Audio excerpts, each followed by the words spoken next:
Greetings again, this is Brother Teacher. What is a master? Martial arts master, that is. A master is an individual, be it male or female, that has accomplished or has met all of the requirements of the particular art in which they are participating or studying or training in. Example, karate, which is a generic term. If it's Goju-ryu, Shotokan, Wado-ryu, Shito-ryu, Shuri-ryu, and so forth. Or if it's Gung Fu, Tai Chi Chuan, Bagua Zhang, Wing Chun, Hung Gar, and so forth. Or if it's French foot fighting, Sabat. If it's Sambo, Russian. Or if it's even Thai boxing from Thailand. If it's Bando, if it's Taekwondo or Tong Sudo or Hapkido from Korea, whatever the particular martial art is, they have levels and or degrees of progression. And once you reach a certain level of progression, knowledge, and skill, you become eligible for a rank that is called master. Now, what that typically encompasses is you knowing, if you're studying traditional martial arts, that is, it encompasses you knowing the history of the art. Also, your character, your general character and or disposition as a human being. This is what your instructor looks at, how you are as a person, because a lot of people can receive the rank of master because they have time in, but they may not meet the requirement of attitude, of personality, of character. And too often I have seen this, and I'm sure some of you may have as well, seen so many masters or witnessed so many masters over the years that had terrible attitudes, quick tempers, even violent, and even having a whole lot of other personal issues that should not even be mentioned amongst masters in the martial arts or masters of the martial arts. And I'll leave that for right now. But a master should be a person that is a beacon. They're an individual, again, male or female, that you can look up to for guidance. They're an individual who knows their craft very, very well, inside and out.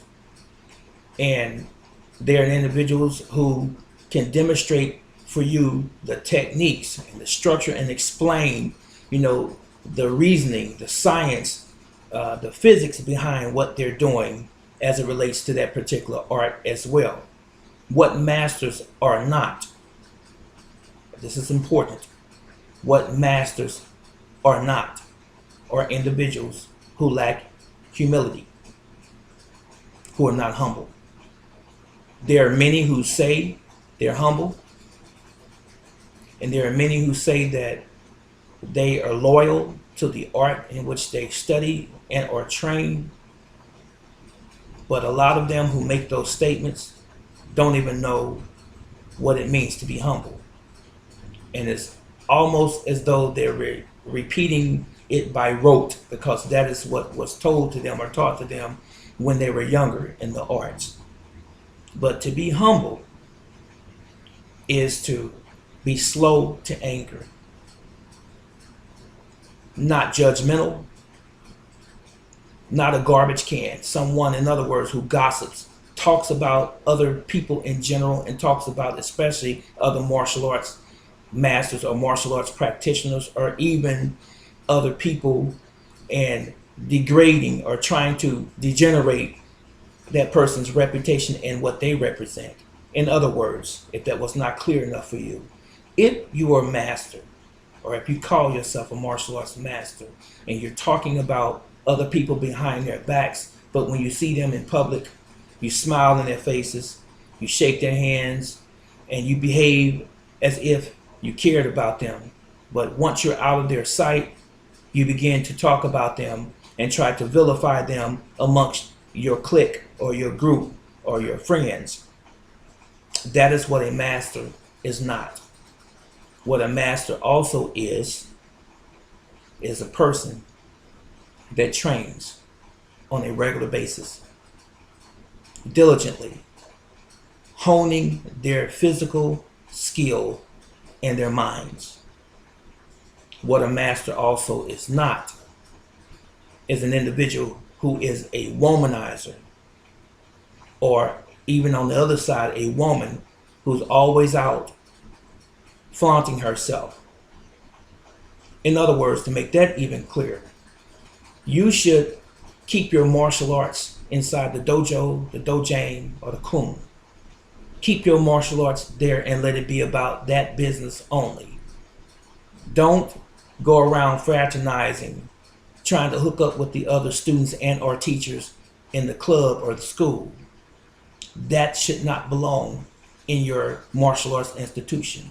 I've seen many people get burned, and I've seen many organizations fail because of that situation. It's not for trying to find a date. If you want a date, you go online to one of the dating sites. That's not what your martial arts training hall is for. It's about integrity. It's about loyalty. It's about respect and courtesy to one another. And anything other than that is not martial arts, and it has nothing to do with discipline. It shows, in fact, a lack of discipline. You're not supposed to go out using your skills, bragging about who you are and who you have beat, how many trophies you have amassed, how many tournaments you have, and your championship awards and wins. That's not what a master does. Most people, when they come to my home, they will see what I've accomplished on some level, because I have things posted. I have trophies sitting in certain rooms. But when I'm out in public, I don't broadcast those things. I don't talk about my accomplishments. If someone were to ask me about a specific thing, I will answer them that. And the scripture says, let another man praise thee and not your own lips. Because sometimes our ego can get so swelled up that we think that we're better than everybody else. And I don't believe that. I don't subscribe to that. And I'm turned off, in fact, when people come around me bragging about who they are and what they've done and what they can do. And 99% of the time, they are not who they say they are, and they can't do what they say that they were able to do. That's pretty much it. If you are a master, you don't self-promote yourself. You don't say, well, I'm going to order this karate belt online and walk around with this uniform on and tell everybody that I'm a master and call me master, or even grandmaster for that matter, but you haven't put any work in. I remember one grandmaster many years ago, he said you have to at least have 20 years in the martial arts before you can even think about calling yourself a master. At least 20 years. That's not just 20 years, and I'm adding to that. That's not just 20 years being attached to a club or a school, as it were. That's 20 years plus participation, being active. You can be on the membership of a club or a school for virtually all of your life, or most of your life. And you can be a fair weather student. You can pop up once every 6 months and say, I've been here 30 years. That doesn't pan out. That doesn't matter. You have to be vigilant about your studies. You have to be diligent about your studies. You want to not just simply be average, because the majority of people are average. You want to be above average. When you are above average, then the average people can look up to you and say, this is the person that put the extra time in it, who burned the midnight oil a little bit longer than most people. This is the person that is like the Michael Jordan who stayed after practice and practiced even longer. That's how you're supposed to be when you call yourself a master. Put the time in. Okay, this is Brother Teacher. If you like this video, press the button. And if you would like to share it, please share it. And please do leave your comments and your concerns in the box below. And I'll see you in the next video.